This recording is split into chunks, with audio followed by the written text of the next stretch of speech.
முட்டை சப்பாத்திக்கு தேவையான இன்க்ரீடியன்ட்ஸ் கேரட், பீன்ஸ், முட்டைக்கோஸ், கருவேப்பிலை, capsicum, lemon, half lemon. Chapati வந்து நூல் நூலாக கட் பண்ணி வச்சுட்டு ஒரு 5 முட்டை எடுத்துகிட்டு நல்லா எண்ணெயில் போட்டு ஃப்ரை பண்ணிக்கணும். அந்த ஃப்ரைட் ரைஸ்க்கெலாம் ஃப்ரை பண்ணுவோம்ல அந்த மாதிரி கொஞ்சம் உப்பு போட்டு நல்லா ஃப்ரை பண்ணி தனியாக எடுத்து வச்சுக்கணும். இது எப்படி பண்ணுறதுன்னா, நம்ம நார்மலாக சப்பாத்தி போட்டும் செஞ்சுக்கலாம், இல்லாட்டி மீதமுள்ள சப்பாத்தியை போட்டு நல்லா செஞ்சுக்கலாம்.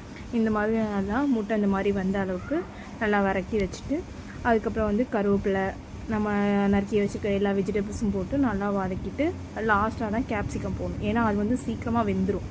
அதனால் அதுக்கு தேவையான உப்பெல்லாம் போட்டுட்டு நல்லா வதக்கிக்கிறோம். மற்ற காய்கறிலாம் வந்து லேட்டாக தானே வதங்கும், அதனால் அதை வந்து நம்ம அதை போட்டுக்கிறோம்.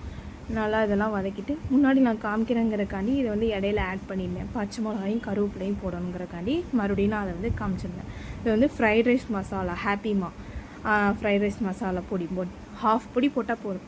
அதெல்லாம் பொடி போட்டு நல்லா கிண்டிட்டு நல்லா மூடி வச்சிடணும். அந்த மசாலாலாம் நல்லா வேகிற அளவுக்கு நல்லா மூடி வச்சிடணும். ஒரே ஒரு டேபிள் ஸ்பூன் நெய் சேர்த்துக்கணும் டேஸ்ட்டுக்காண்டி.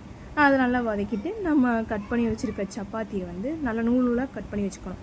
அது முட்டை, ஹாஃப் லெமனு, கொத்தமல்லி இதெல்லாம் போட்டு நல்லா வதக்கிட்டால் நம்மளோட சப்பாத்தி நூடுல்ஸ் ரெடி. அதுக்கு சைட் டிஷ்